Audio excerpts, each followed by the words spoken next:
Are you ready for this shit? Yeah, it's funny because I thought I would be like mentally prepping for it and stuff. You know, usually when I do a podcast, I've done a couple. I've thought about what I was going to say and stuff, but I've been so fucking busy today. I've just been swamped. Good. Now I'm completely going in dry. I don't want people to prepare. Yeah.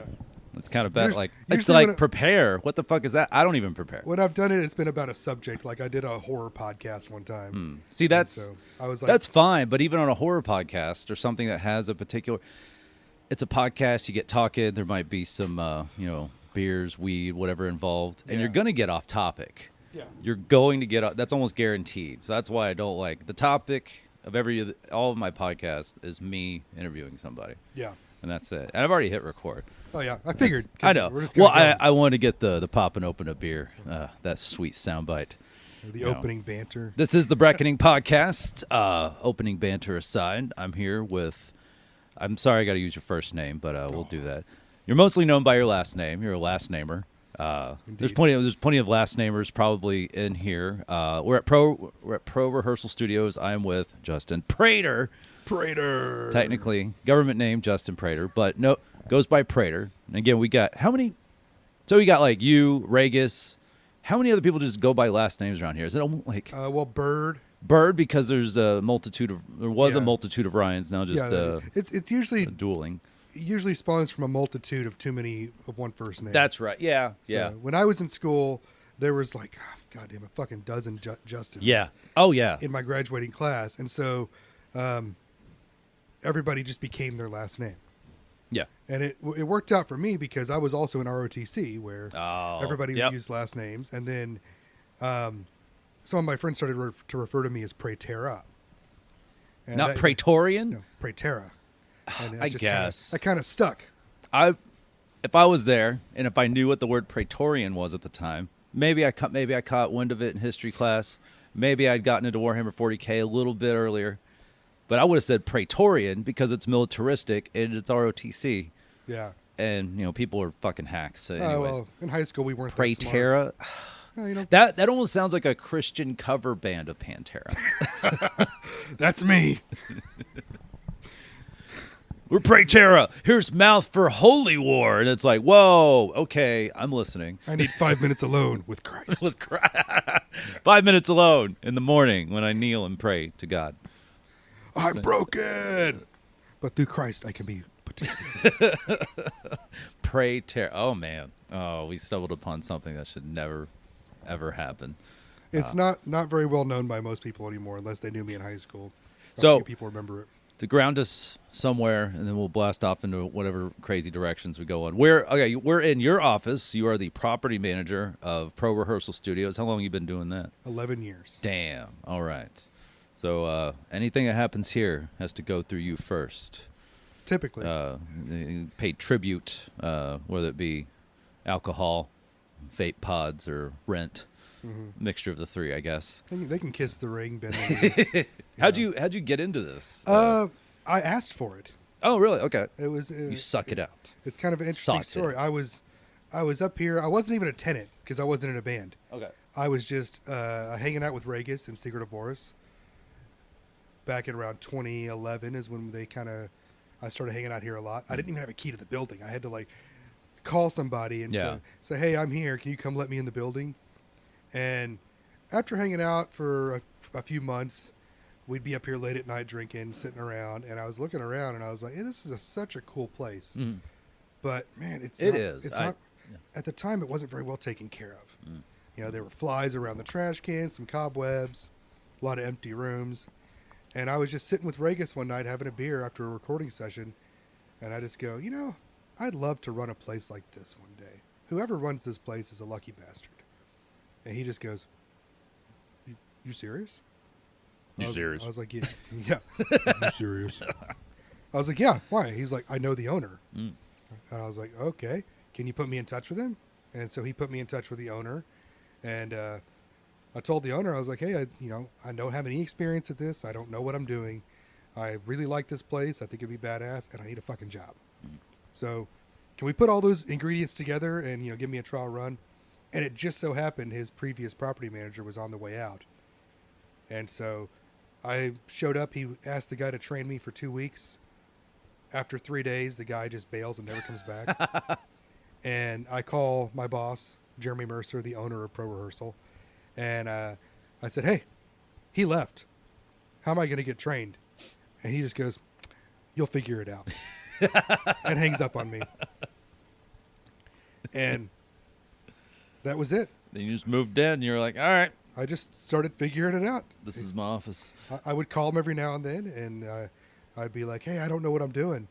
This is a lot to take on." And he goes, "You know how you eat an elephant?" And I said, "I don't know how." He goes, "One bite at a time." He's full of sage advice like that. Anything to not actually help you. That's all. That's what sage advice is. Anything other than actually getting in there and doing the work with What's you. the password to the QuickBooks?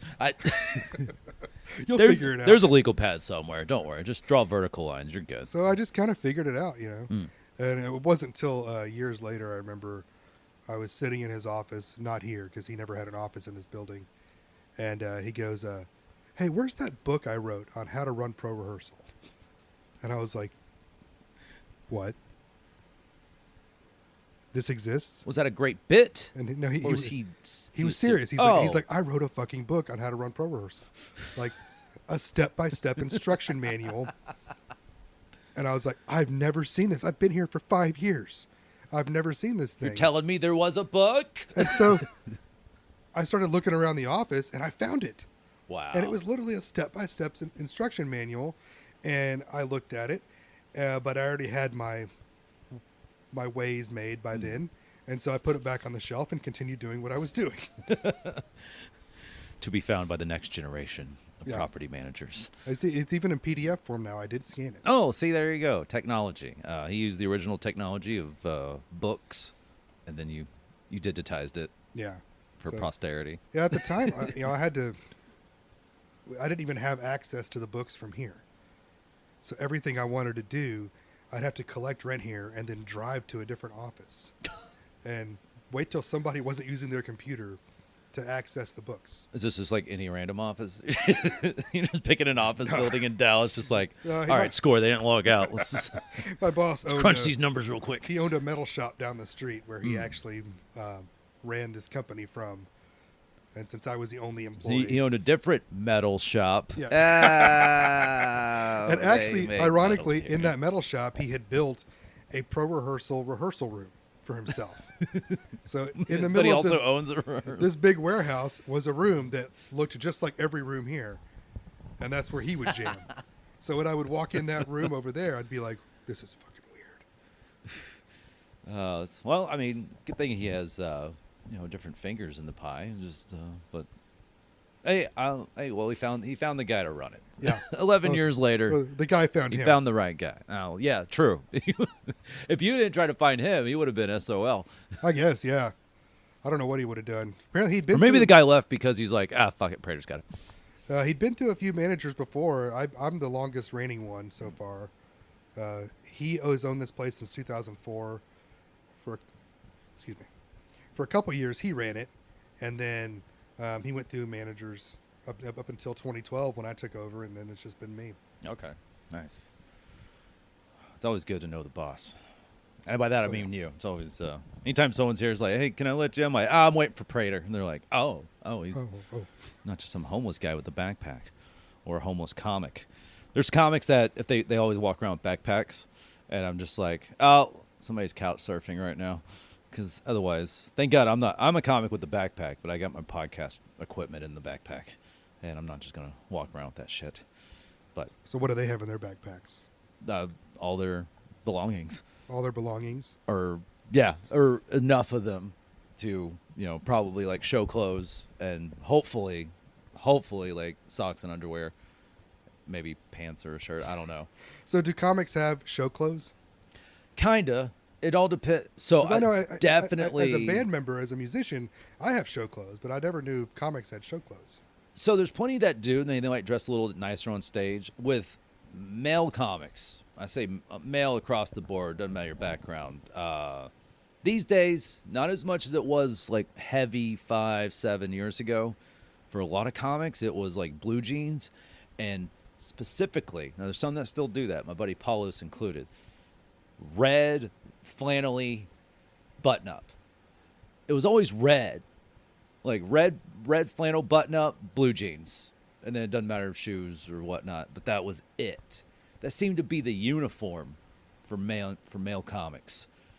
And these days, it's kind of I was doing that. It wasn't always just my red one. It was any kind of different button up that I thought looked. But I'm like, I'm just not that guy. I'm not him. I'll go up, black pants, band shirt. Not. I try to not wear too much of a loud band shirt. I don't want that to be too distracting because you're on stage. Yeah, you're physical on stage, but you also need people to hear you.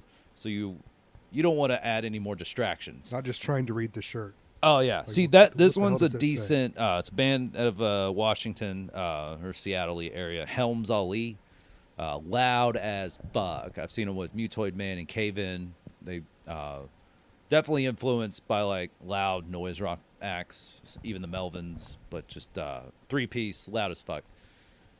Saw them with Rash a couple times. Yeah, the band he's actually talked to me about Helms Ali quite a bit, and he's the reason I know Cave In. Yeah. And Mutoid Man.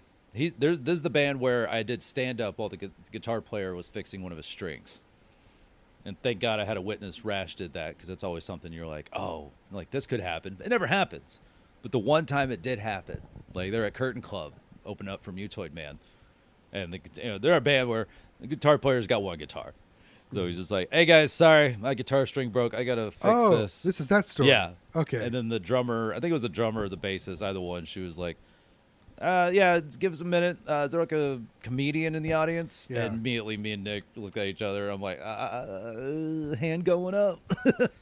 I did about like 10 minutes.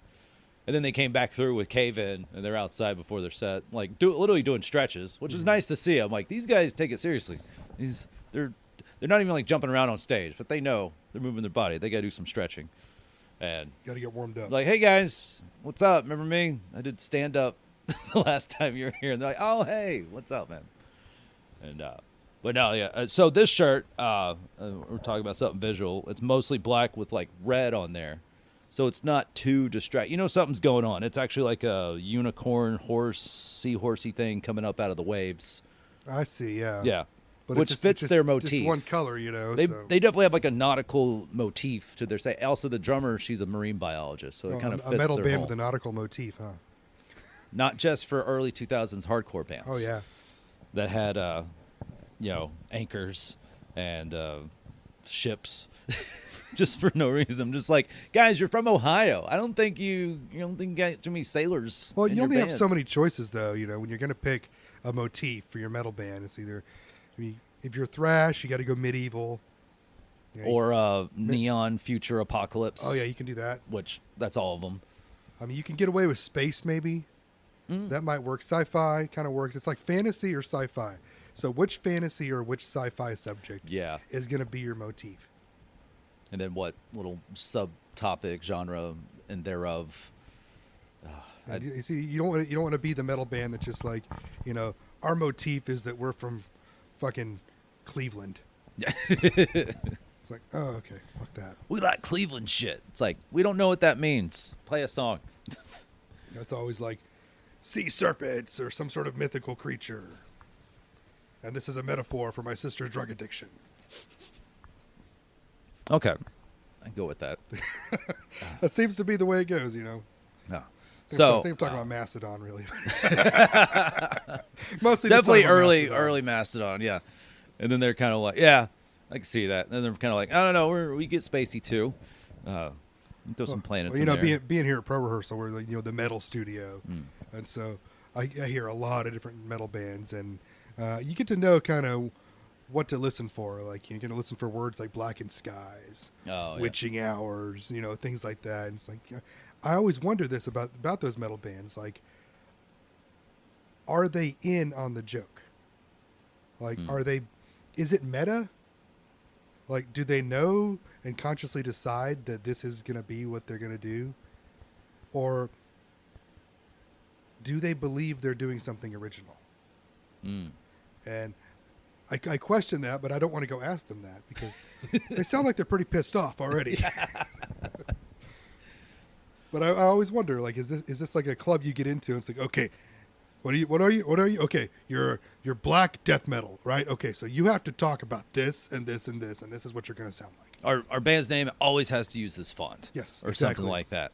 Yeah, I like when bands really branch out and kind of don't fall into those, because it kind of there's so many goddamn bands, and it's so hard when you pick a genre or a couple of different genres to build your band around.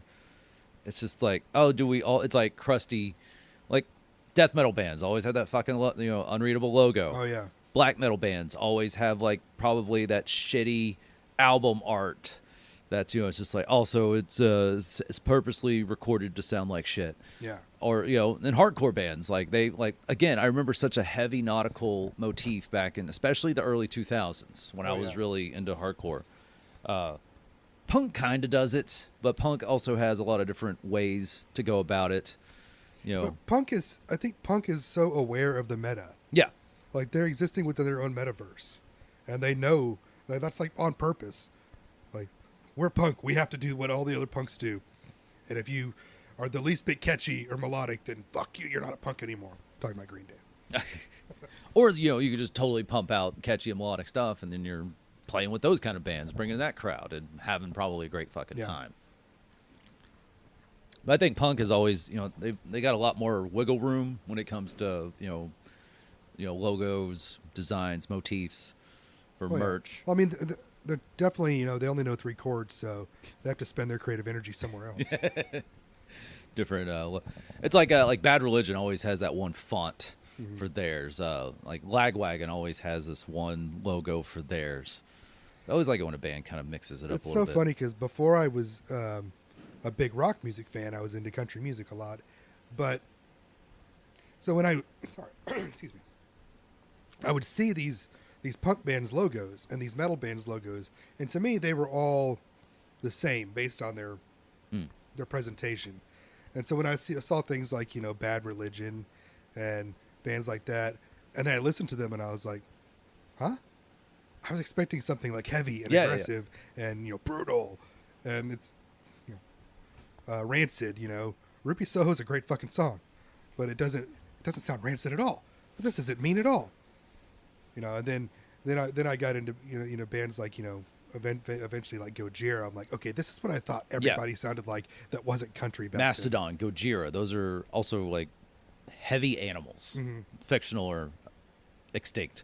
To me, it's like there was 2 genres. There was country and loud, heavy devil shit. Okay. I can see that. Like my mom, I was listening to a Deftones song. It was something off my own. I was listening to my own or Across the Fur. And I'm pretty sure whatever the fuck she heard in her head was like she heard Portal, Cannibal Corpse, like she heard the heaviest, weirdest shit you've ever heard. I'm just like, no, it's just Chino screaming at this one point in the song. Like that's it. Like if you listen to it a little bit more, this is pre-White Pony, but you could still like, hey, this guy listens to Depeche Mode too, but that's not what she heard. She heard devil shit. She wasn't like as extreme or anything like that. She was just making fun of the loud stuff. Like she could have heard any song off Load or Reload or the Black Album, but at least you can hear what James Hetfield is saying. Not Chino most or some of the time, especially on that album. See, my mom even thought James Hetfield was undigestible. She thought she's like, I don't see how you consider that music with all that yelling. I mean, and I was like, kind of yelling, but you know what song it was that she said that about? No. Nothing Else Matters. Oh wow! I was like, this is barely not a country song. So that's something we both love, unironically. I grew up on 90s country. 90s the country. hokiest genre. Modern. I say the hokiest pre 9/11 era of music. I'd say more the boot scootinist genre. Yes, maybe the 80s had, but see, me being born in 84 and not knowing. And again, that's what my dad was listening to, so that's what I listened to. Even though we weren't like a really like country family, it's just happened to be what he listened to on the radio, and eventually went to classic rock. It's easy music. You can listen to it with your kids, and they're not going to ask a lot of questions. But like in the 80s, I know that was like Achy Breaky Heart came out in like what 88, 89, something like that. That was like 91. That may have ushered in the super hokiness of, you know, your Brooks and Dunns and your Joe Diffies of that era, and, you know, a guy here that had one or two, like your Sammy Kershaws or people that had like some fucking hits. I just Kershaw. Of all the names, I did not think we would talk about Sammy Kershaw. there's a lot to pick out, so it's just, you know, forming in front of my eyes. I just got to pick out one. I just don't the 80s. I just, again, not really being cognizant too much of the 80s. I can't. Maybe the 80s was hokier than the 90s. I just remember it being Well, the 80s in country music was just like everybody else. They were experimenting. okay. So you had this band called Alabama in the 80s. Yeah, you know, bands, and yeah. their drummer was playing an electronic drum kit all the okay. time. Like, this is the band's called Alabama, and he's playing the same drum kit that the guy from Flock of Seagulls plays. So it was just a weird time. Everybody was Still, having identity crisis. Fucking good hits, man. Song yeah. of the South. Oh man. Oh, but just picture that guy up there playing a bunch of electronic pads that, you know, Trent Wow. Reznor wants to borrow. Yeah. So it was just a strange time. Country music, just like everything else, was going through a transitional phase, and nobody was 100% certain what. Yeah, kind of getting out of the outlaw phase, Yeah. and into whatever the fuck they were. Well, There's definitely some. I'm not. Well, you know, there was the outlaw Yeah. phase, and then that worked really well and made a lot of money. So then there was the corporate phase. That's probably what it was. Probably get more corporatized in the 80s. You know, Yeah, maybe so- country radio was like, oh shit, we can probably make some money. You know, pumping out these radio stations. Well, that's the thing. I hear a lot of people talk shit on Garth Brooks for ruining country music because he brought kind of pop and rock into it. But I'm like, you know what? I don't think it was Garth Brooks that did that. It was the record companies afterwards that tried to make facsimiles of Garth Brooks and tried to capitalize Oh on yeah, that by we churning want the out a few next more of Garth them. Brooks. This Yeah. guy's the next Garth Brooks. Just let him do his own thing and then let people be themselves. But no, we need new Garth Brooks. And if you want the next Garth Brooks, they need to fucking write good songs like Garth Brooks did. Yeah. Still some great fucking. There's so many. He has so many hits, so many songs that I'll just catch wind of, and I'm just like, holy shit, that was one of his songs. Just, you know, again, his shit's not on Spotify, so I can't even really revisit that. He has his own streaming platform. Which one's that one? It's called Ghost Tunes. Really? Oh wow, I didn't know about that. I think he's also on Prime now. You have to buy like the whole catalog or something. Oh. But yeah, he's got Ghost Tunes. He won't go on iTunes or Spotify. Well, oddly punk rock in his way. Well, yeah, it's funny because, you know, Garth Brooks does have a college degree in marketing. Ah, perfect. Makes total sense Yeah. because he's one of the best marketers ever.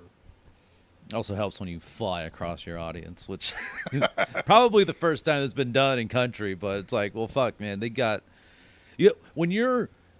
Well, was it just recently his concert in like Baton Rouge, like actually did register on the Richter scale, was something like that, like the crowd noise. I didn't read that, but I want to say, because he was singing. Either the title was called Baton Rouge or whatever song he says Baton Rouge. Call him Baton Rouge. Yeah, and it was in Baton Rouge, Which is actually a cover.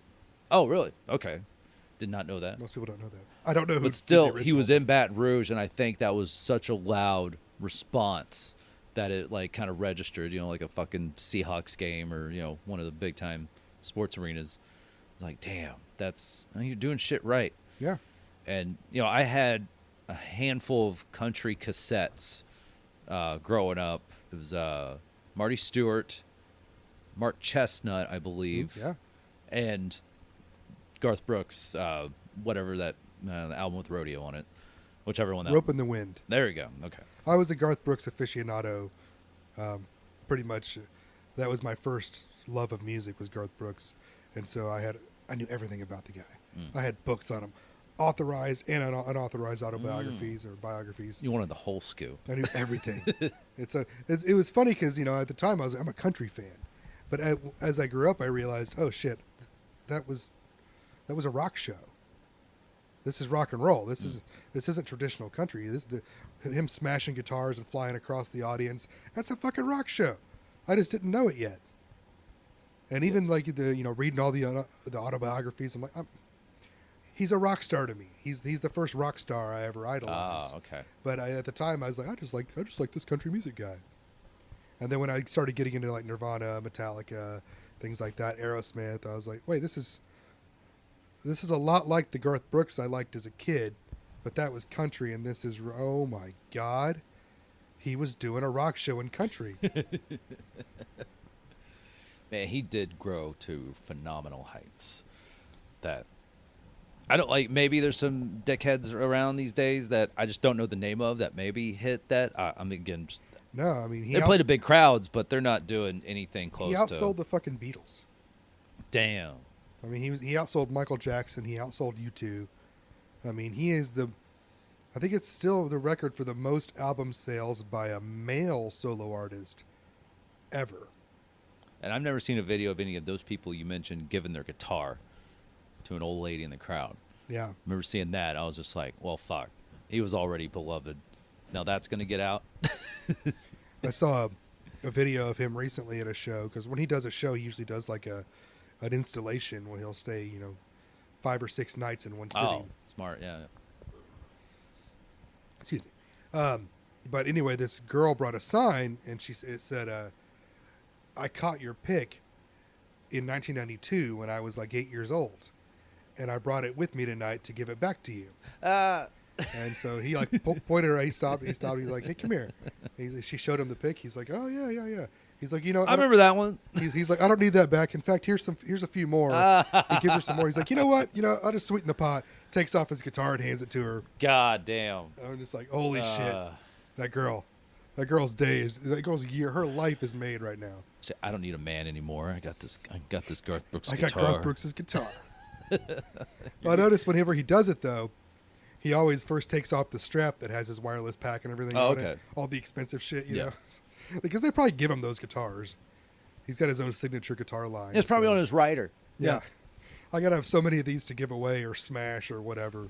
Yeah, one to smash. Maybe a little pre-broken just to make sure. Just a little pre-cracked, but it still not sounds all right. Not as young as he used to be. It's got to be gimmicked a little bit. Yeah. Much like, and hey, great segue probably into something we're going to talk plenty much about. Much like, you take an object, you pre-break it a little bit, so it smashes correctly. Let's just get into let's get into fucking pro wrestling. Let's do it, yeah. I don't think I haven't had anybody on the podcast yet that I think probably maybe talked about a little bit, but if I need an expert in the subject, oh yeah, that's me. Going your way, because my buddies Josh and Brennan live in Memphis, and they have a band named Heels, and I don't know when I learned like what that term was. 'Cause even growing up, you didn't know what a heel was because you're just watching it with your friends. Yeah. You didn't know the terminology that like super fans used or people in the know. Yeah. What's the man? I'm blanking on his name now. Not Jim Ross. Who's the guy? He had always a red face, glasses. He's a historian. Oh, Bruce Pritchard. Red faced. Is that his name? The guy that does like podcasts now. He's a legit historian. Is that his name? The guy that did Brother Love, the character Brother Love? I think so. Where he's wearing the white suit. Yeah. And his face was all red, and he was a preacher. Is there a similar-ish guy that I'm kind of blanking on? Bruce Pritchard has a podcast called Something to Wrestle, who played that character. You could be thinking of Jim Cornette. That's who I'm thinking of. Cornette? Okay, so my mind is fuzzy. I'm making him the same guy because I'm thinking that's it. Jim Cornette. Cornette is fucking infamous, yeah. Yeah. But so anyways, check out Heels. They're a great band, folk punk band. But I didn't know thankfully I knew what that term was by the time I met those guys. But so have you always grown up being wrestling? To me, probably the entire decades of the 90s was, Legos, video games, but also wrestling. Well, all the fucking time. I talk about this in my wrestling video series I'm putting together for YouTube right now. But this podcast is just a big commercial. It's just a big ad for a thing that's not out yet. As Seen in Kayfabe, which will be my show that I'm going to be Kayfabe. You don't know what the fuck that was till you became an adult and you're talking to people that watched way more wrestling than you did. Oh, yeah. And you're like, what is this term? Wait, you always knew it was fake? Well, I didn't know there's a term. I didn't know it was fake, So. Well, I didn't know. Okay, this is where I knew. I grew up, I had a trampoline. I had a beanbag. My sister had a big, I had things I could wrestle with. Yeah. Besides fellow human beings, and you could only do so much. Well, you could do more than you think. When the whole wrestling is fake thing, that seemed to like come in and out of people that just wanted to. I equate that to That's like saying to a kid, hey, Santa's not real. Or, to a super Christian, hey, God's not real. Like, that's just you trying to fuck with them. But any kid that understands logic and reason, we know what we're seeing is real. Like, when this guy, okay, it's happening so fast, I don't know if he's actually punching him like in boxing, but when he picks that guy up and slams him down, that actually happened. He did pick him up, yeah. But, that's real. He threw him out of the ring. He landed on, there's pads there, but there's hardwood. You don't know the complete ins and outs, but I knew something was up. Just like, not like in a bad way, because it's like, okay, if I send you to the ropes, you can, like, okay, first of all, you're going to bounce off him, turn around, and run straight back at me. You have That's volition. real. That's physics. That's how that works. You run that way, but also you have to keep running that way. You can just run in a couple of steps and stop. Well, no, then you have to turn around, lean back into the rope, bounce off the rope, and use that momentum to run back the other direction. And if nobody stops you, you'll keep bouncing back and forth forever. That's how that works. That's real. Well, I didn't take that much of a scientific approach. I just knew that if I grabbed you by your arm and sent you in this direction, you have to decide to keep running. And then you have to decide to lean on the ropes. No, it's involuntary. And come back. It's just like, what's odd is so the things they do in a wrestling ring. And that is why it translated fucking perfectly to video games. Oh, yeah. Especially your Nintendo 64 never will be topped, NWO, WCW versus NWO. Revenge. That it translated too good to video games, and it was just great. We both had plenty of fucking nights with our friends playing the shit out of that. But as a kid, you knew that, okay, I just knew sending them to the ropes. There's a little like they're acting, right? But you knew what you're seeing was real and physical. And what sucks is saying wrestling is fake. It's an ignorant question and commentary. It's a bad faith question, because it's not like it's fake. What you're seeing is real. That happened. That guy slammed that guy, and they're physically acting out something. It's like it's just a dumb question. The whole trope is, wrestling isn't fake; it's predetermined. Yeah, and that's a much simpler way, or that's a better answer. You can go into you can fiddle around with the words, but it's highly athletic, predetermined outcome, choreographed, but also a little bit improvised. Yeah, there's improv that goes on. And so the parents whose kids are watching this, they probably don't know that. They, to some degree, because you can look at this and just be like, well, no, that's not fake. That guy's actually bleeding. Hey, there might be a blood packet here and there or something, but you see a match good enough, that's real fucking blood. That might be actual organic blood, or they might have cut themselves. Who knows? You can bleeding, yeah. Yeah. But I always just fucking hated that question, because I literally got that question like a couple months ago from an adult. She was like, isn't wrestling fake? And I don't think she was fucking with me. And no, adults are the ones that still, is like most people that are a little younger, we figured it out. Like we're yeah. I'm nearly 40. We don't know exactly how it's done, but now I do. But yeah. But as a kid, you're like, no, this is it's real. The older people that think they're like, isn't that fake? And they're all smug about it. We're like, yeah. I mean, yeah, it's predetermined. Yes, I know that this man does not hate this man, because I also know that this man does not shoot lightning from his fucking fingers. I know that this is not an evil group of male cheerleaders. No, I know.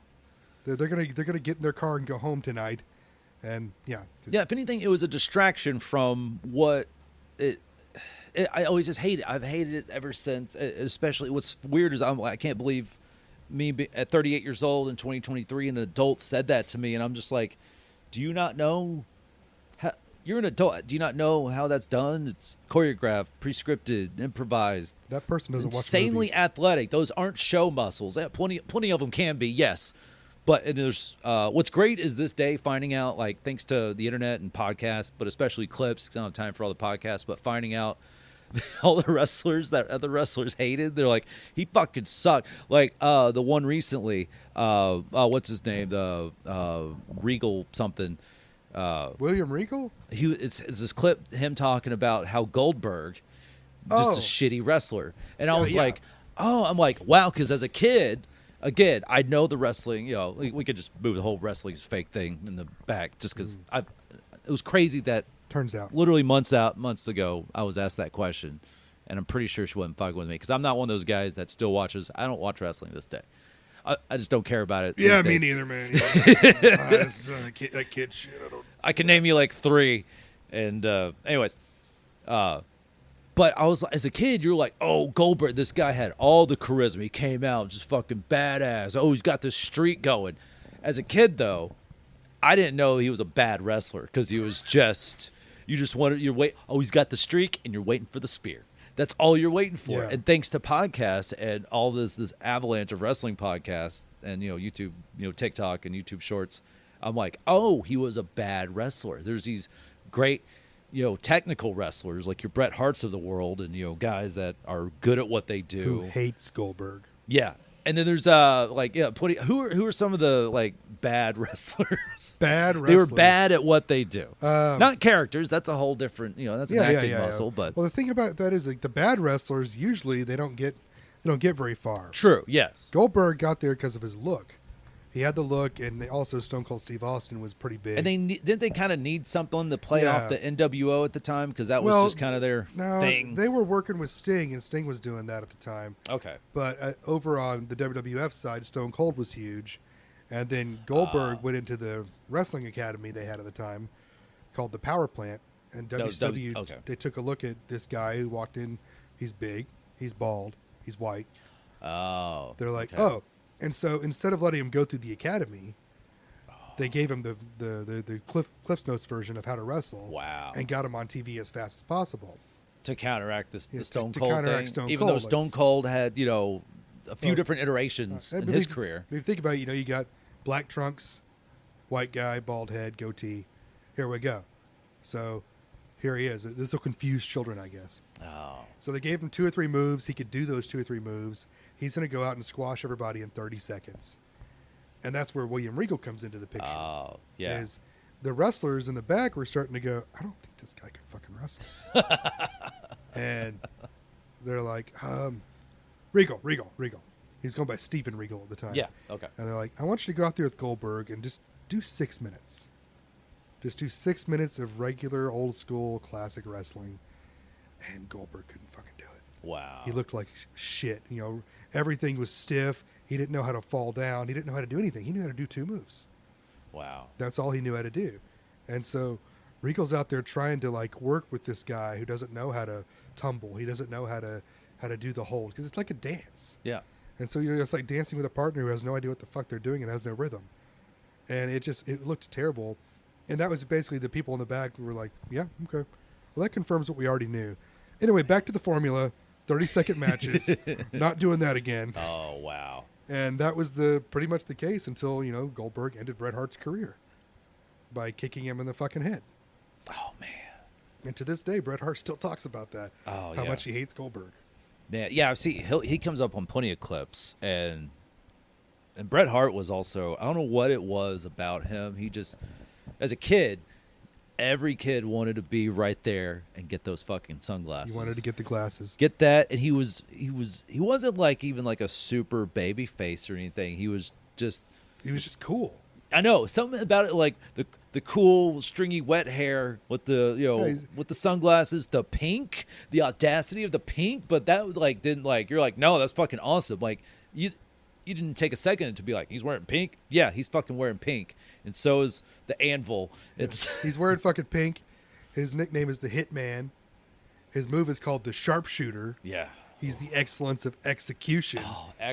Such good all these things I didn't put right? together till I was much older. And he's not a good-looking dude, really. He's kind of got a strange face, even back then. Canadian, yeah. But, he comes out there and just, he doesn't really smile much.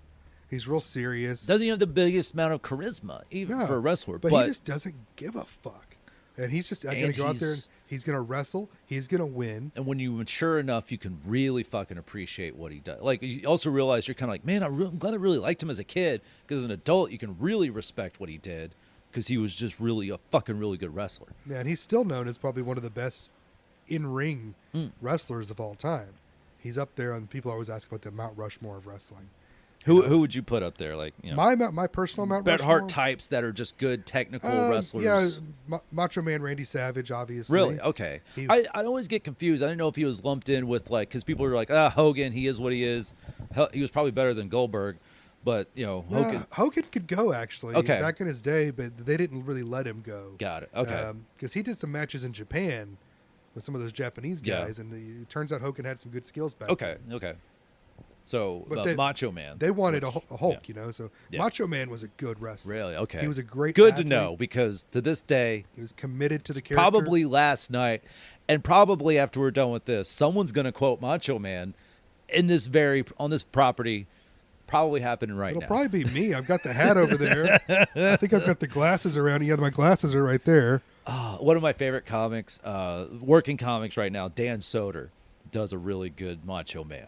And it's not, he doesn't have to go like real deep into the, like he kind of just stays up here. Yeah, you don't have to go super deep with it. It's really fun to do that, but holy shit, it takes a second, and you're like, oh shit, I can't even smoke for like And another you don't hour. have to yell the whole time either, because that's what he would do. He'd get real big, and then he'd Get come up back here. down. Son of a bitch. Yeah, he was, pun intended, probably the total package.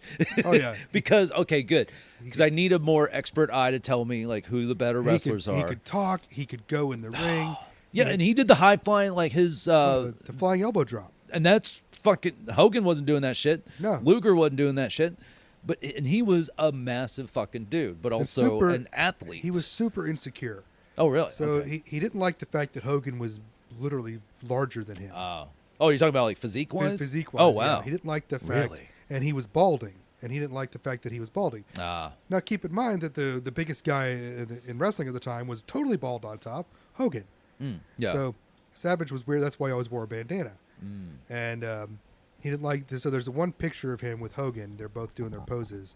And due to the angle of the camera, Savage looks like the bigger guy. And somebody's like, I wish I could go show this to Randy right now. He'd probably love to see that. But he was insecure. And so he was one of those guys that people talk about. Nothing was left to chance in the ring. He wanted every second of the match mapped out. Oh, okay. And he would sit with whoever he was going to be wrestling in the bag, and he would map it out. There was no improv with him. He wanted to know everything that was going to happen and have it practiced and rehearsed and to make sure it was perfect. He was dedicated to that shit. That's respectable.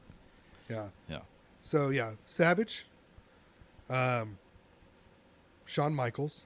Oh, okay, yeah. I could see that. Arguably, in my opinion, probably the greatest wrestler of all time, as far as somebody who only ever wrestled and did nothing else. Huge fucking Shawn Michaels fan. Yeah. I loved him in DX, but like right before DX, where he was really just being the Heartbreak Kid. Yeah. The matches probably like with Bret Hart again. Great. You're like, oh, like I want to fucking see that, because they both were like neutral but very likable. Yeah. Like they weren't baby faces. They definitely weren't heels. They were existing. Is there a term for that? Because I know baby face, I know heel. It's called a tweener. A tweener? Okay. An in-betweener. I think they could find a better name for it. Yeah, I know. But some of the biggest wrestlers, your Stone Colds, things like that, they were tweeners. An anti-hero. Yeah, Again. I like the term because I heard this described about Stone Cold, an anti-hero. Well, at the time when that was, That was definitely his Yeah. angle. Well, when that was happening with Shawn Michaels in the mid to late '90s, he was the heel. I mean, the women loved him, but he was this kind of Adonis character. He was a ladies' man. But Bret Hart was the baby face. It was supposed to be. Bret Hart's maybe not his first heel turn, but the big heel turn for Bret Hart came in the match he had with Stone Cold at WrestleMania 13. Right? 13? Yeah, it was 13. I'm not fact checking you on this. Okay. Well, I hold myself accountable. No, that's fine. I hold myself in I contempt. respect that. Where you're just like, I'll get a text tomorrow. I'll be like, I'm sorry, man. Hey, is there a way you can get it where it was actually WrestleMania 14, Dude, it's not like, 13? You've opened the vault now, so it's just all coming out. Oh yeah, come on. So like at that match, Bret Hart walks into the match as the babyface. Stone Cold walks in as the heel. You're talking about Stone Cold or Shawn Michaels? Stone Cold. Okay. Because Cool. I'm talking about Bret Hart's and like Got it, okay. the tweener status. So Stone Cold is a Stone Cold heel going into the match, and Bret Hart is a babyface, and they did what's called a double turn, where by the time the match was over, Stone Cold was the sympathetic babyface, and Bret Hart was the heel. And that's a very very difficult, complicated maneuver to pull off in a wrestling match. In a match. Without I mean, it any seems like words a story being arc spoken. you can do that, but in a match? In a match, you just completely flip the script. The good guy becomes a bad guy becomes the good guy. And it was brilliant, and it made Stone Cold's career. He lost the match, but that was it. He was going to be the hero from now on. And that's a very rare occurrence. It doesn't happen very often. Wow. But it's always fun to see that happen. So most of the time, though, I think tweeners are kind of like the top guys because the people that like bad guys like them. The people that like good guys like them. Yeah. So they've got a little bit of everybody that likes them. And instead of having like half of the crowd, they might have 2/3 of the crowd rooting Yeah. for them. 3/4. And they don't have to Or do all of them. Who They don't have fucking to knows? do anything crazy. Like, they don't have to stay in character and be a dick to the crowd. They can kind of embrace them a little bit. Yeah. And then And kind of be themselves. And they don't have 'cause- to be super white meat either. Like, they can cheat a little bit if they want to. They can talk a little shit. use a chair or something like that. So they get a lot more freedom. Like Stone Cold could, he could flip the bird to his boss, and even in one segment pulled out a fake gun and pretended like he was going to shoot his boss in the head. Still a baby face. He's trying to run people over with cars, and it's like, okay. I will always be so fucking fascinated with the Stone Cold character and I guess the arc. And my buddy Scott Crisp, he's a great fucking comic. He has a great joke about Stone Cold. And just like, just watching wrestling and goes into Stone Cold and ends up with a couple of impressions with Stone Cold. But being his character of how he literally beat up his boss. But also as a kid, I didn't know Vince McMahon was the actual goddamn CEO. I was like, okay, he's the guy playing the boss. There's probably some people back in behind the scenes. But that's fucking fascinating. But and also Stone Cold and Vince's back and forth. That's his literal boss. Mm-hmm. But in this story, they're fighting. He's still his boss in the story and in reality. And then he's literally fighting him, again, wrestling fighting. And then at multiple points, he gets to beat up his boss. Yeah. Which, that is the American fucking fantasy. That's why it works so well. And it's what's so crazy, Everybody's I'm just wanting like, to do that. in what way can you do that and express that and it not be like super dark? Like where it's like someone shooting up their workspace, going postal. Where it's not like you don't go dark, but it's definitely not Disney, but it's like a guy gets to routinely beat up his boss, and it's still then just we TV as the 14. fans get to live vicariously through this. A guy literally with blue jean shorts, blue collar, Stone Cold, blue jean, blue collar, Stone Cold, goddamn Steve Austin gets to dress up as a doctor in his hotel, in the hospital, which I think was the funniest fucking. I'll take him here, nurse. Doctor, how's it doing? Oh, we're doing just fine to kick your ass or what? Just He hits him with a bedpan. and with the bedpan, with the goddamn bedpan. I'm like, what? That thud that bedpan gives when he hits him with it, that was real. What? Where you cannot get this kind of entertainment. He It talked is about scripted, it, but holy shit! They talked about it later on the podcast. Somebody asked Steve Austin, like, so how did that work? He's like, man, I was like, so you really want me to hit you with this bedpan? He's like, you want me to pull it a little bit? And Vince was like, it won't, nobody will buy it if you pull it. It'll look fake. He's yeah. like, so you're telling me, boss, you want me to knock the shit out of you with this metal bedpan? He's like, and Vince is like, give it to me. Okay. What? Oh, all right. So your next Mount Rushmore continued. What? Who else you got up there? We got Macho Man. We got Shawn Michaels. Those are two of the greatest of all time. Next, you got to have the Undertaker. Mm-hmm. It's like the George Washington of wrestling. Okay, I can see that. You're not allowed to not have Mark Calloway up there. I would say just career-wise, I'd say more the FDR of wrestling because he wrestled for so fucking long. That is true, I've yeah. just- Like FDR kept getting reelected, yeah. President's another topic and that has I'm the very same well character versed in. too. For the most part, yeah. And there were some little variations throughout the 30. Yeah, just some odd years. biker, Biker Undertaker, but still the same name. Same name. And nobody, like, yeah, you switch it up. I think everybody was like, yeah, switch it up a little bit. Let them talk. Which revolution. Hey, Taker, we're about, like, I'm just guessing here, like 9 years in. You ready to talk? Hey, do you want to say something? He's like, well, is Paul Bearer not here tonight? Yeah. No, he couldn't make it. He's got a cold. So you want to talk? So. And the pitches Paul Bearer gets when he's stuffed up, it's just not appeasing on a mic. So, just let it roll. Yes. Whoa. With the My urn. Undertaker.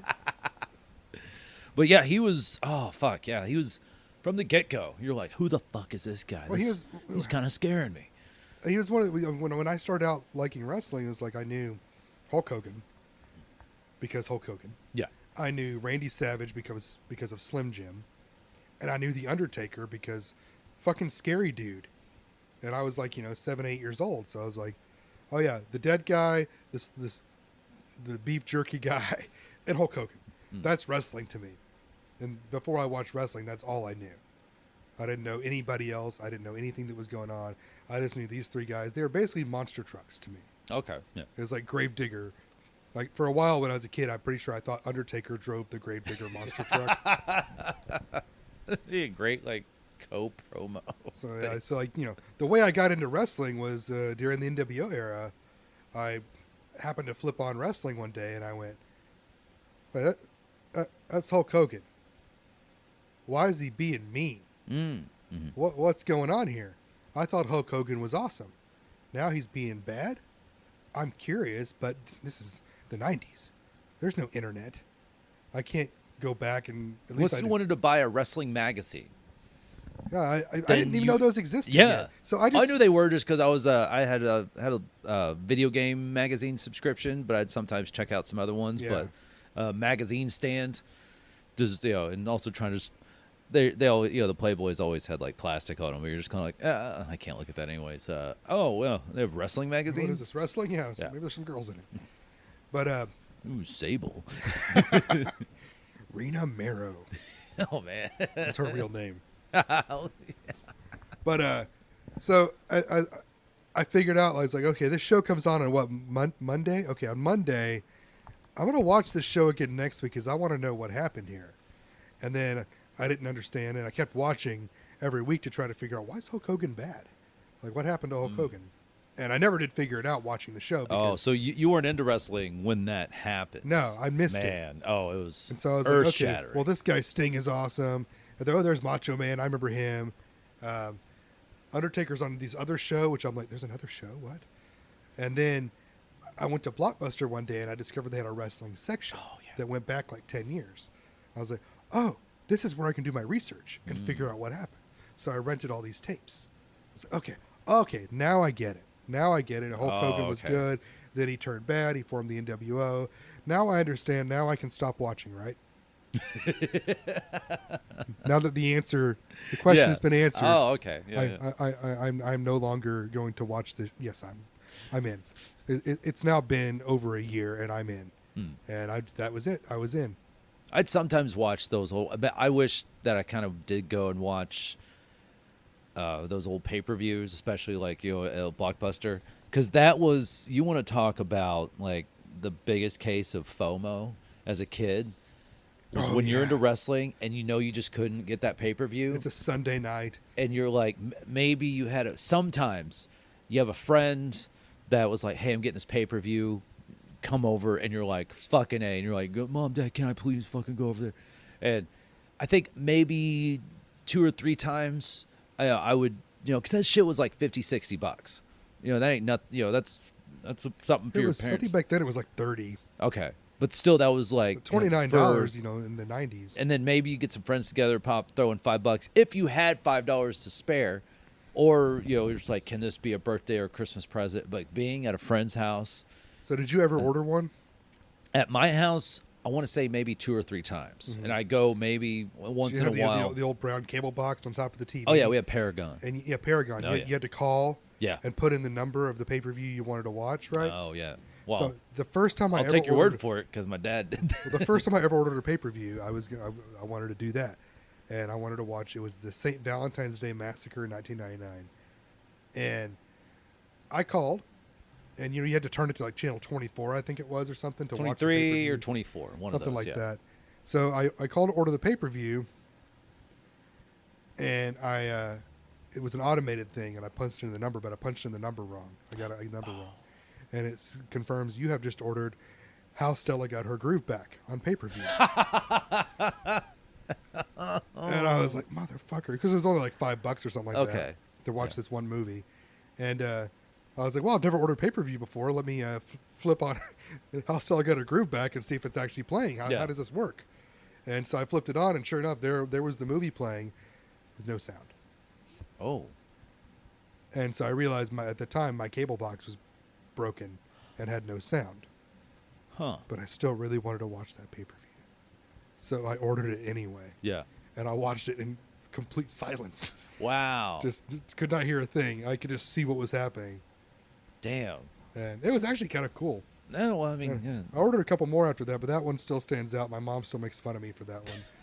Every time she's like, what are you doing tonight? I'm like, I'm going to go watch some wrestling. She's like, oh, you going to get How Stella Got Her Groove Back again? Oh, that's great. God damn it. But that was, man, and when you just couldn't get to a pay-per-view and nobody else had one. And you're going to show up to school the next day? Well, hopefully not enough of your friends got to watch it either, so you're all in the same boat of having to watch like Monday Night Raw or and all Nitro. they're going to show is you're still gonna frames. see fucking pictures. They're going to As a show you kid, photographs, not... as a kid, I was like, wait a second, this is your own product. You can't show me clips. Like what? Like, does the video not render yet? They want you to buy the replay. Oh yeah. Because you could still buy it again. So they're like hoping that these Maybe you pictures couldn't will watch entice it. you. So yeah. So they'd show you the Cliff Notes version, with like I'm like, I can watch baseball games and they can somebody show getting me a hit with a replay. chair, and it's like frozen on that, and it's like, you won't believe what happened last night on Road Wild or whatever it was called. So not knowing about the replay thing, which absolutely makes sense. But as a kid, I was just like, wait, I'm pretty sure you have video. Like this baseball game, they just showed me the home run that I just watched in replay and different angles and where the ball bounced off. I think you have that technology. And I just got so mad just because I'm like, just fucking show. But I caught on as a kid where it's just like, oh, they literally just had like a championship match Sunday night, and this Monday night it's like there'll be another heavyweight championship match. I'm just like, I smell bullshit. I don't the think belt is on the line. This is the biggest night in the history of our sport. Like, you just had a pay-per-view last night. That's much bigger. By the way, have you tried? What was that? Those patches for your acne, Right Guard, or whatever they were called. They'd be advertising those in the middle of wrestling because they knew it was just a bunch of pimply ass teenagers watching it. Nice. I can't remember what those were called now. But anytime they said like a big time it could be Intercontinental Champion, maybe on your Monday. Fucking probably never happened on a Thursday, but I was just like, this is going to end in a disqualification. I fucking know it. Yeah. We're not going to get an actual determined non-cheating assisted winner. Well, they're just trying to drive ratings up at that point. I know. They were still in the war back then, and so they cared about Monday night ratings. Nowadays, they don't even pretend they're going to have a championship match on Raw. Yeah. They're just like, fuck that. You can buy Peacock and watch it on there. My buddy does have the is it Peacock or one where you can just go back and watch all the pay-per-views So forever? it was the WWE Network for a while. Okay. And then they signed a deal with Peacock, where Peacock is the exclusive host of all the archive material. Okay. So you can watch anything. I think I have Peacock. Going back to the fucking 60s. Yeah. Like every WWE, WWF, WCW, ECW.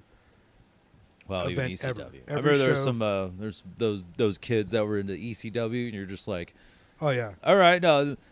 Oddly enough, I'm not sure how much of a Venn diagram overlap, but also those kids probably maybe into ICP a little bit. Oh, yeah. ECW was always just kind of like, I don't know, but not realizing the hardcore shit that went on there. Well, they're like, oh, you like Metallica? That's pussy shit. Like, what? ECW's the fucking Slayer or Megadeth, of sorts. But They got fucking New Jack. New Jack, And New Jack might just actually be Rob a Van crazy Dam, person. Taz, and then maybe those guys might break in to WWF. Well, it turned out years later that WWF was giving ECW money to keep them in business. Oh, okay. because it was better for them to have 3 brands than just 2. Because the more success ECW had, as long as it didn't equal their success, was going to take viewers away from WCW. Oh, okay. Yeah. So they were actually funneling money into one of their competitors just to say fuck you to this other competitor. That's smart. Now, when you think about becoming a wrestling fan, is like there's phases of it. Like there's the one where you watch the matches and really enjoy it. That's the best time. And then there's the time when you figure out that it's kind of staged and you start learning about the actual people behind the characters. And that's really fun too. But then you start learning about all the fucking bullshit business that went on. And that's when you're like, now you're old and you're reading the book not about the wrestler or their personal life. You're reading the book that the writer wrote about all the crazy shit that went on behind the scenes between the multiple companies and how they all almost went bankrupt in 99. And they've got the ledgers to show it. Like, how far have I gone down this rabbit hole? Like, you might as well just be watching Vanderpump Rules. Yeah. After a certain point. It's just like, oh my God. Man, they weren't even on the NASDAQ yet. I do like how you have like Eric Bischoff to this, like giving you like all this. There's like a good clip of him talking about where he knew it was over, and him walking back and them saying we're trying to go family friendly, and WWF was like, no, we're going sex. Yeah. And He's again, like, the we're ECW thing that makes sense. I'm like, well, it doesn't make sense. Like I knew it. And But the thing is, they were victims of their own success because they were going family friendly because they were getting so big that now they were getting big time advertisers who wanted a family friendly product to promote Sprite or whatever. I'm like, this is fucking wrestling, and you want it to be family friendly. That's what's fucking dumb. Is one, who knows the blame? Ted Turner or Ted Turner, cabal of yes men saying, "Oh, okay, cool, let's do that," and Eric Bischoff knowing the business. It's like these are dudes kicking the shit out of each other, and you have the words like to say family friendly. Like, yeah, there was one word that they had to stop saying. I don't remember what word maybe it was. ass. No, it was a specific word they weren't allowed to say anymore. Oh, they weren't allowed to say foreign object. Oh yeah, I They remember had that to in say the clip. Yeah. international object. Because Ted Turner Turner thought foreigner was racist. Ah. So you call somebody a foreigner, that's racist. So you can't say foreign object anymore. Was this the first example of going woke and going broke? Kind of, Because yeah. they went broke not too long after. It's like, so he just got hit with an international object. Which, And it's oh, not God. just like a giant pizza or something. It's just a chair. Like they don't have chairs in the U.S. apparently. Yeah, I can't say what the object is. Well, they could, I guess, but they like to say things. There was another attempt to be family friendly, instead of saying hit him with a chair. So foreign object wasn't PC enough. They had to go. Yeah, Oh, foreign object was super supposed to be PC because you don't want to tell kids to hit each other with chairs. Yeah. So Yeah. foreign object, Oh God. And then it became like whenever somebody would get hurt and they'd be shipped to a local hospital, people would start calling or showing up at that local hospital. So now they don't say hospital; they say he has been taken to a local medical facility.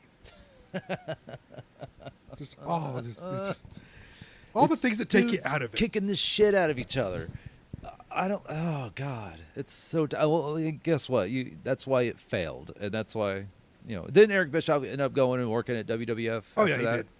I still call it WWF because that flows easier out of the mouth. One, maybe just conditioned because we said it forever. Yeah. WWF, and then saying WWE, the E does not. When you say WW, like now we have WWF, and then growing up WWW. Well, we don't have to say that anymore. Yeah. WWF comes out of the mouth easier than WWE. See, I always thought WCW worked. Oh yeah, because WCW. W is just a fun word word that comes out of the human mouth. Because now human mouth. when like Easy. Michael Cole, the head announcer on WWE, he says WWE, and I hear U. Yeah. Like there's not enough consonants in there. WWF. Yeah. It just works. WCW. Give it a good hard consonant somewhere in there. Yeah. ECW. ECW. Especially ECW. Like, you gotta. You can't end on the E. Like, It's just like with the new company AEW. The fans don't chant AEW; they chant AE Dub. See? AEW, AEW. Yeah, even chanting WCW would, yeah, AEW. Yeah, Okay. nobody chanted WCW. No. Even though I watched that show, I was an NWO What's for crazy life. is I'd like to look at the timeline, but how quickly WCW folded. That was fast, Well, right? Because it's like they crescendoed with as far as they could get with NWO, then NWO fractured, which was kind of like, all right. yeah, they actually only lasted about, as a company, 11 years. Really? Yeah. Okay. They were an offshoot of Jim Crockett Promotions, where it was in the 80s, which was an offshoot of the NWA. The name WCW was actually the name of the television show. It was World Championship Wrestling was the show name, and the actual organization featured on it was the NWA, Okay. the National Wrestling Alliance. Oh. In fact, Vince McMahon once appeared on an episode of WCW, World Championship Wrestling. Little known fact. On one episode, he bought the rights to the airtime, but had to use the show title. So it was one time where Vince McMahon in the 80s was like, I'm Vince McMahon here on World Championship Wrestling. And he only showed clips of the WWF. That's a fun flex. They should have known. Man, one of the biggest like nostalgia things for me, I don't know why, was one, knowing WCW existed, but also in their pay-per-views, which I never watched. I never ordered a WCW pay-per-view. I was very. I ordered a few. I watched both, but I definitely leaned more WWF. But I don't know, like, okay, the thing that really gets you in the nostalgic feels for me was the 2-ring WCW matches. War Games. War Games. And that's the one where the ramp went right up to the ring. Mm-hmm.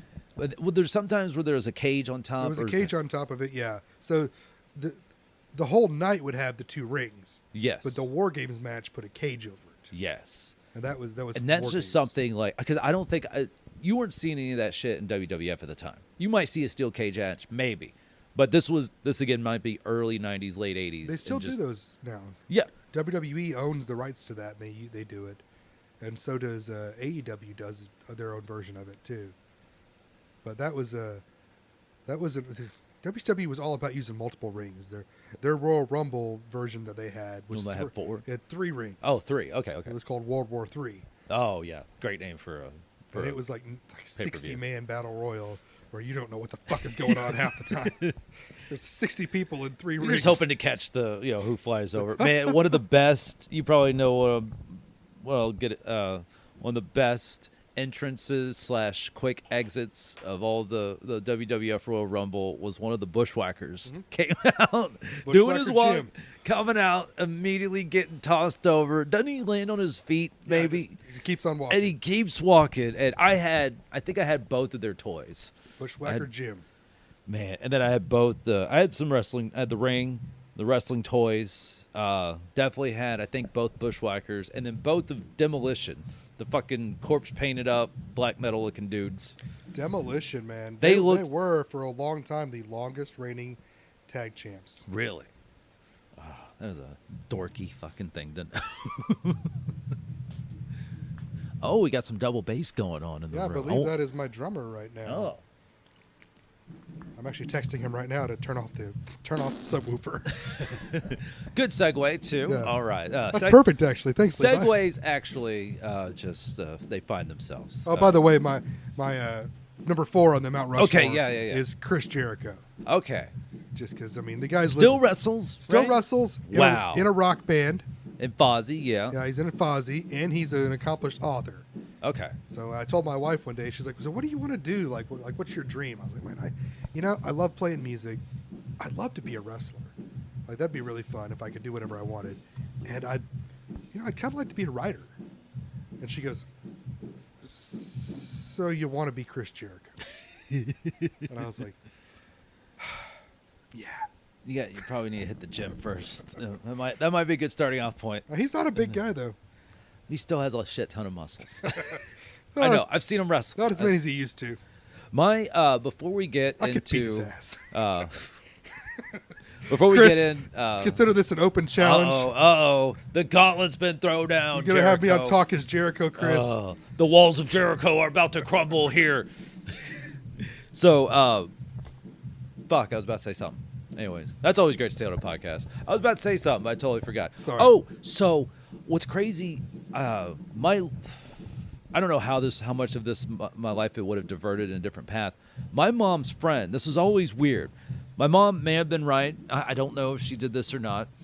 So my mom had this friend who was really into or knew and was tapped into the legendary the Texas wrestling go way back. That's what's crazy about us, especially dropping the name Von Erich. Oh yeah, She knew the Sportatorium Von here in Erich. Dallas, She yeah. knew the Von Erichs. She knew local wrestlers, and by I say local, it's not even like again. This is back in the '80s, and not saying local in a demeaning way, like local band or local comic. Well, the Dallas was the hub, is the Sportatorium in Dallas. Undertaker trained here. Just his story about that. She dated the current guy. She dated at that time Doink the Clown. Which one?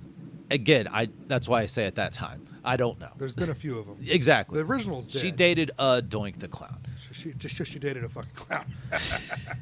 But she knew, and the thing is, though, it's like, yeah, I'm like, and what's like, I don't know when it clicked in at one point in time. I was like, wait, mom's friend, Terry, knew all these wrestlers. How come as a kid I never saw a fucking wrestling match live? Maybe could have saw it for free. Maybe been right up there. They fucking walked by me. Maybe I could have been maybe within arm's reach of a Von Erich. And then I'm like, I didn't bring it up like confrontationally or anything. I brought it up to my mom, just kind of like, hey, your friend, Terry, like hung out with these wrestlers.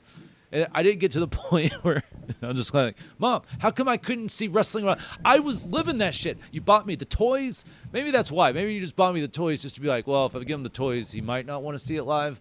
Because I might not know that there was just this amazing, legendary local Texas wrestling scene. Yeah. And I'm just like, I had the connection.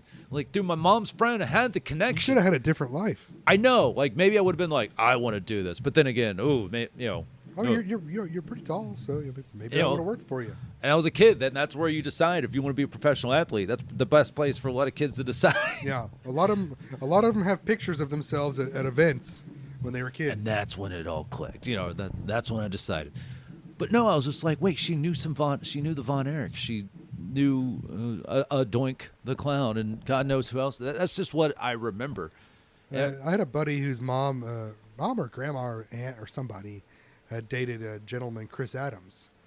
I don't even know who he is, but he was wrestled here locally, and he was famous for he had a British flag on the butt of his trunks. And I was like, he's like, oh yeah, some guy, he's like British, I think, and he's got the flag. I was like, Chris Adams, gentleman, Chris Adams, holy shit! And they're like, yeah, I don't know, that's just pretty gay. I'm like, yeah, man, I don't like it either. All right, so I guess we can maybe still hear some drumming in the background. So that's the drummer of your band that was drumming. Who's the drummer? Levi Havard. Levi Havard. And you are good bass player? Bass player. And then the good bass our player. buddy Shelton. Shelton is rhythm guitar. Shelton Enlow? And lead vocals. Okay. Shelton Enlow, yeah. Enlow. That's a last name I've always seen, just never heard it pronounced. That's why I just had to get it out there. Enlow, yeah. His solo project is just called Enlow. Oh, okay. We don't have to talk about that. He's not here. Yeah, yeah. But we should talk about. And then our lead guitar player, Eddie Stock. Oh, there's a fourth. Okay. There is a fourth. There's four of us. We have a lead guitar player as well, Eddie Stock. And together we are Paper Street. That's not the hardest name I've heard. No, not really. What's the deal with that? Defend your band name to me. Defend the band name to you. What the fuck is a Paper Street? Is that a cool term? Is that where you make your money? I don't know. No, so it's we've gone through many iterations of explaining our name. The actual definition of a paper street is it's something that map makers will put on a map to kind of copyright it, like watermark it. Okay. So they'll put a street on the map that doesn't exist. So if someone illegally reproduces their map that they created, and because apparently that's a thing. Wow. Map copyright's a pretty big deal. The cutthroat world of cartography. They can point out this street and be like, hey, this street's not real. Wow. And that I put that on there, and I know that you stole my map and called it your own, and you didn't pay me for it. It's a real gotcha. Yeah. Wow. And that's known as a paper street. Okay. It only exists on paper, but cannot be found in reality. Oh, that's good, my friend. That's really good. So there's that. Then there's also the Fight Club reference. Because Explain. in Fight Club, the Paper Street Soap Company was the name of the soap company. Their house was on Paper Street.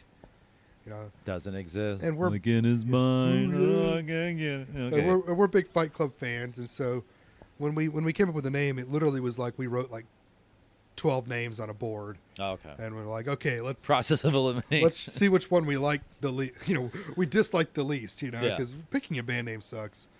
And so we're going through and we get to that, and we're like, okay, but you should just come to me. I can't play music. I have no desire. I should have for just called you. Yeah.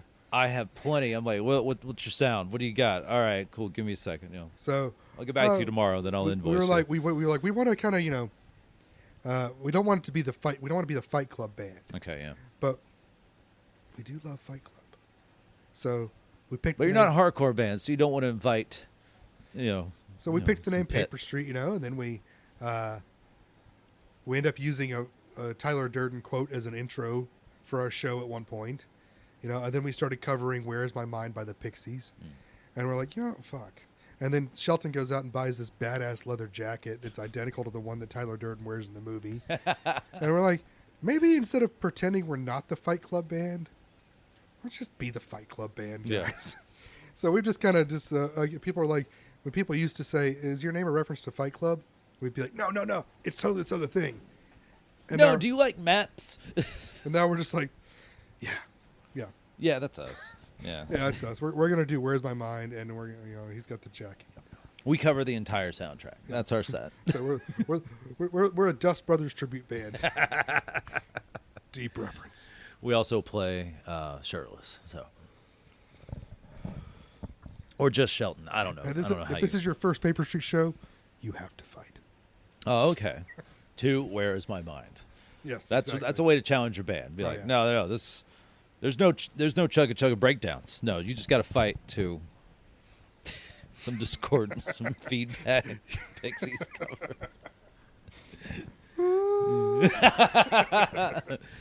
Time to throw down. No, circle pit during the woos. Come on.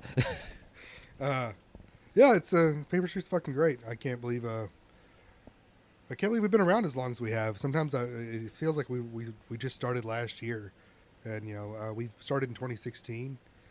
So it's been a while. Okay. We put out an album in 2020 called Lead the Blind. And then we just put out a single last year called Come Around. And we're about to go to the studio and record some more songs. All right. In fact, we're going to have practice here in just a little bit. Some more Pixies covers. Yeah, just Pixies covers. We're going to do Doolittle all the way through. We're going to call it our own. Okay. Before Paper Street, that just reminded me. We started out as a cover band. That's what. Okay. Yeah, I think you probably remember a little bit of that. Yeah, I do. That's what I didn't want to assume. I was just like, it started out as a cover band. That's what kind of confused me a little bit because I'm just, I don't know, just internally in my mind, I was just like, I thought they were a cover band, but then you were. And now we were a cover band called UTI. Oh shit, man, and that's coming back. Our shtick at the time was. We were playing all these 90s covers. That was our gimmick. That was our social. We are UTI. It hurts when we pee. And you sprayed cranberry juice on your fans. We played a song by the Cranberries. Oh, okay. So that kind of worked. But our gimmick was, because of course, wrestling gimmick. Regis was in the band with us at the time. He's no longer with us, but in the band. He's still. That's fine. He's literally probably in the hallway right now. He's probably listening. He's already got a cup pressed against the door. I could make that sound better. Our gimmick at the time was that these aren't covers. We wrote these songs. These are our songs. The artist stole these songs from us. So we're not a cover band. We're reclaiming our original material that was just wrongly stolen from us. That's and some. We were kind of bad at them. That's some very. Good luck with that lore. Good luck. We had a whole. I don't know if you can see it on the wall here. I've got our backstory in the style of the Star Wars opening crawl. Okay, just for the fans out there. I'm gonna read this. Just like Star Wars scroll beginning. I'm not sure what the Roman numerals add up to. You can tell me. UTI episode CCXIV, whatever that adds up to. Under the Influence. That's the name of the band. Okay. Formed in 1970, UTI was poised to make history and change the face of music forever with the release of their debut quintuple album box set. But fate had other plans. Their debut album never saw the light of day as they were forced into a cryogenic sleep and launched into space by a wild-eyed scientist.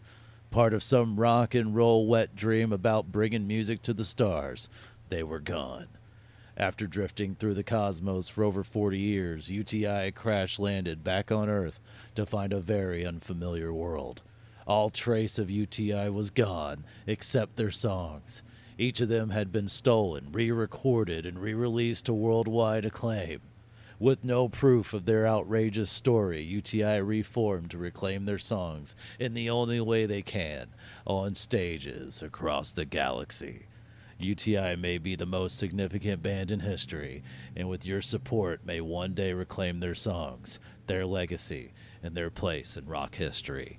I had to really hold myself back with some commas that are not in that should be. That was a test for myself. So I'm like, there should be a comma there, should be a comma there, should be a comma there. Is there any punctuation in it at all? No, actually, at the end, where it says UTI may be the most significant band in history. There are some, And with your support, I'm guessing that's fine. We'll have to get Cameron Taylor, our resident English major and teacher, in here. But here, with your support, comma, their legacy, comma, and their place in rock. That thing's probably a grammatical fucking nightmare. Oh, yeah. But it was probably fun to say in my gravelly voice. So. Oh, yeah. That's the first time I think anybody's ever actually read it aloud. Well, and we have plenty of people, Ryan Regis, in this place that really like the sound of their own voice. But I think at one time I did actually turn that into a video, like the opening of Star Wars with the theme song and everything. But mostly it was just kind of our mission statement at the time of what we were trying to do. And I was actually vehemently against the idea of writing original music at the time. I was kind of starting You're off. Like, there's enough. Let's just cover. I started off playing bass, hadn't been playing very long, and I just was like, wasn't confident in myself. I didn't think I had anything to contribute, so I was like, we just do covers, guys. Covers are already written. I don't got to worry about writing anything. I just got to learn how to play. People will like our covers more than anything original played here tonight. And we quit being a cover band just a little before the apex of cover bands. Oh. So our goal was to get up to doing 3 hours. Oh, wow. And so we got up to doing 3 hours. It sounds like you're trying to sniff out that cover band cash, too. We were kind of doing that, yeah. So we finally got to 3 hours. We got a gig that booked us for 3 hours. We played our 3 sets. We came back to rehearsal the next Monday. I think it was Tuesday back then. And we walked into rehearsal and said, fuck that. That sucked. That was not fun. I don't want to do that again. None of us are probably dads yet, so that sucked ass. And we were like, okay, well, if we're not going to do that, what are we doing? And was this Paper Street or this UTI? We were still UTI. Okay. And Shelton goes, in a great Shelton way of saying it, why don't we make up our own songs? Like he just discovered the fucking like a scientific revelation. And so we were like, you know what? Yeah, let's do that. And so we wrote. No one's ever had that idea before. Let's roll with that. Why don't we make up our own song? We just discovered songwriting. And so we wrote our very first song that very night back in 2015. It was called Ranchero. It's the first track off our album. We wrote that song. We liked it a lot. And we started, over the next few months, we wrote like 5 or 6 more songs. And then by the time 2016 rolled around, we go, you know, this is kind of cool, but this name ain't cutting it. UTI. That was cool for the cover band thing. It's kind of gross, kind of fun. Yeah. But it ain't cutting it. What are we going to do? And so we, kind of told the story out of order here, but we made a list and came up with Paper Street as the name of the band. Basically just a name to put as a title for the songs that we'd already written. It's not like we got together and said, let's start a band, here's our name. now let's go write songs. That's how I thought bands started. Just like, no, I got this great idea for a band name. All right, how do you do music? And we just go from there. We'll piece it together from there. So we already had a handful of songs, and so we spent about a year kind of still playing a bunch of covers because we didn't have enough songs. Eventually dropped most of the covers and changed a bunch of members. And eventually became a 4-piece and started taking it real seriously. And here we are today. We got, one album out, just put a single out, and we're getting How would ready. you describe your sound? I think the MySpace 3-genre thing was the best way to describe any band. Just pick 3 genres. They can be as broad as specific as you want, but I think 3 genres is good. Well, it follows the rule of 3s. Mm-hmm. Yeah. But, yeah. I'd say follow that. Yeah. I would say grunge, alternative rock, and as pretentious as this may be, post-grunge. Okay. Which I think is just a name for alternative rock, but yeah. I mean, that's the thing about genres. When you have to define yourself, it's like, well, we sound like this. Some trip over each other. We've got a metal song. We've got some songs that might sound right with Depeche Mode.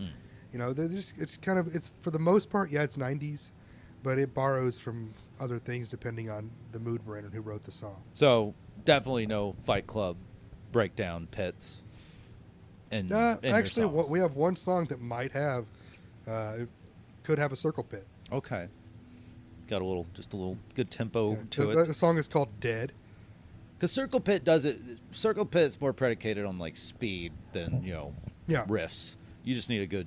Yeah, Dead would definitely fit that. It's kind of the song we pull out, not all the time, but when we really, or like when we played Metal Fest in January, we're like, shit, we're gonna play Metal Fest. How we get booked on this? We opened the whole thing. Oh, we're the very first band of the entire show. Where Which is is that almost worse than being second. Well, it's almost better than being. It's a higher honor than being second. Okay. Is being dead first. So of course we're gonna play our heaviest song is Dead, and then other songs have varying degrees of heaviness to them. Different tempos. Some are sludgy, some are just aggressive. That's the thing with grunge. It definitely has like some sludginess to it. You that can get into the punk a little bit. It's so broad, but I hate having to define a genre because it's so. When I think grunge, I'm thinking Alice in Chains, Soundgarden, first and foremost, then Nirvana and Pearl Jam, and without knowing too much more of like the Meat Puppets, those kind of the bands that really filled out the grunge genre.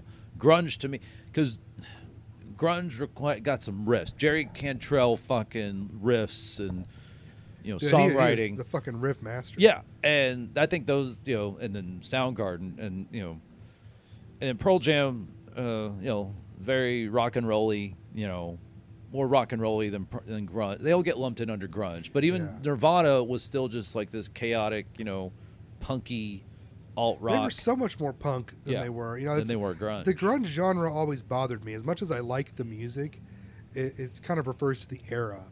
But those bands didn't sound like each other. They didn't. But I think you can't say. But people say Nirvana is a better grunge band than Alice in Chains. I'm like, it's a bad faith. It's like saying wrestling is fake. It's just a shitty way to start a topic or argue. You actually are an argument. It feels like just the way you're just trying to start an argument. Yeah, you just don't like that I like something. Yeah, that's all it is. And not in a fun way, like in a fun ball busting way of just like I'm the shit on that, but I'm just busting your balls. I like it too, maybe, or I don't care. It's like you're taking one band I love and saying they're better than this other band I love, and I don't care. Yeah, I have all their albums. It's a dumb argument. I'm gonna listen to them. Shut the fuck up. Why are you trying to put you can't put metrics on love. How I like how much I like things. So people I can maybe do that for it's fun. It's kind of like saying wrestling is fake is almost like being a gatekeeper. Oh yeah, you're just gatekeeping entertainment. Yeah, same person probably goes and sees Transformers, but they're going to tell you that wrestling is fake and Alice in Chains is better than Nirvana. It's like, why don't you let me enjoy what I enjoy? Yeah. And there's a way to do that, but also rip on it, as long because that's what a lot of humor is, and just people hanging out. Oh yeah, it's like we can all sit here and jack each other off about how much we like things too, but on a funner side, let's fucking shit on what people like, but we all know from the very beginning, it's fun. It's all in good fun. It's fun to do it when you have a camaraderie with each other and you know that you're not actually taking a real dig at somebody. Then it's the most fucking fun in the world to rip on somebody for liking something. Or when you find out someone is seriously gatekeeping, and then you can just pile on them about being. I'm just like, wow. I do think one of the most serious insults to somebody is saying, "Oh wow, you must be fun at a party." I think, like, whether it's said online or with your words to their ears, I think that is one of the worst insults, because when you say that, you're saying at a party where everything's lighthearted, most likely alcohol, maybe some drugs, part of it. The whole point of the party is to have fun. And that can be defined in many ways. Yeah. But I'm saying that you aren't good in that situation when you don't even really need to do anything. You can just suck be at there. Parties. You suck at being at a party because you'll probably find something wrong in a scenario, in a situation that requires you to do nothing. And that's still positive, because as long as you're not bringing it down, that's all we need you not to do. Yeah, all we need you to do is you could be totally silent at the party, and you're not hurting anything. I could just actually go around you and be like, "Oh, excuse me," and guess what? I'm fine with that. You're just a object I have to go around. Parties less fun. That's the whole fucking point. It's kind of like the one, who the fuck is this clown? So, which first off says that this guy is in fact a clown, and also not even a famous one. He's just a clown. Or the turd in the punch bowl. Just which, if you want to get very visceral, that'll do it. That'll ruin a party. Yeah.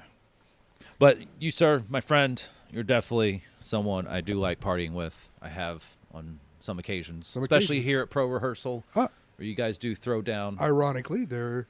And what sucks, I will be. You have. Oh yeah. Y'all, I will be at. You have like a hangout, Jermaine's right? Party, yeah. That's like an annual like. The original Pro Party, yeah. And that's next Saturday. Not like inviting people. This is going to be uploaded well after that. Sorry guys, you missed it. Oh, you did. But I'll be. It was so much fun. I'll be out of town. Paper Street was that's great. What sucks is this is something I totally would want to come do and hang out with some buds. Breckenridge was out of town. Maybe even worm my way in some stand-up somehow, but you've done stand-up here. I have. I would want to do it in a more calculated way with maybe a couple other comics, if that could be done at some point. Sure, we could work something not out. Like I would post flyers, try to get for the people here. For if there's a night where there's like a peak of like amount of people here, it's like, hey, you want to take a break for a second and watch comedy for like 45 minutes? And we could just go in like, the showroom or whatever y'all designate as the room or whatever. Room C is what it's called, but yeah. The what? Room C. Room C, is the yeah, stage there you room, go. yeah. We could put flyers here for that. Anyways, we could talk about that later. I've always wanted to do a show for people that are like a very specific crowd, like all musicians, but at their rehearsal space. I think that'd be kind of fun, and then I could ask for tip money. Anyways, but Prater, thanks a lot, man. Hope Paper Street. Check out Paper Street. I say I hope Paper Street goes like I'm gonna wish against your ambitions. You should try that sometime though. When you have a band member on, be like, hope your band fails. I hope things aren't as bad as I hear they are in Paper Street. I wish you immense failure. But check out Paper Street. Watch wrestling. If you're in a band and need a place to rehearse at, come to Pro Rehearsal, located on an Iron Ridge Boulevard. I don't know. It's in Dallas. It's on Iron Ridge. Yes. Iron Ridge. I forget the street name.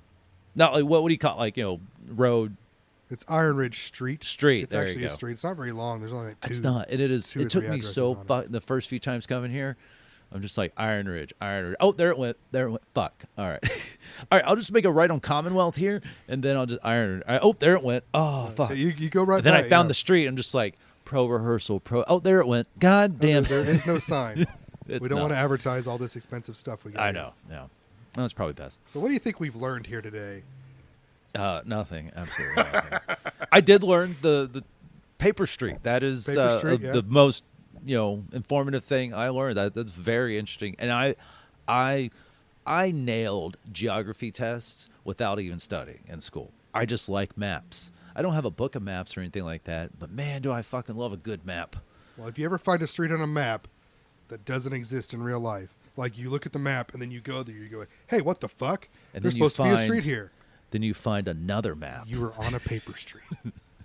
That's a good one. It's a real good one, and it does fit, and it fits the Fight Club vibe, which it's from that too. But anyways, but man, thanks for doing this. Thanks a lot for of having fun. me.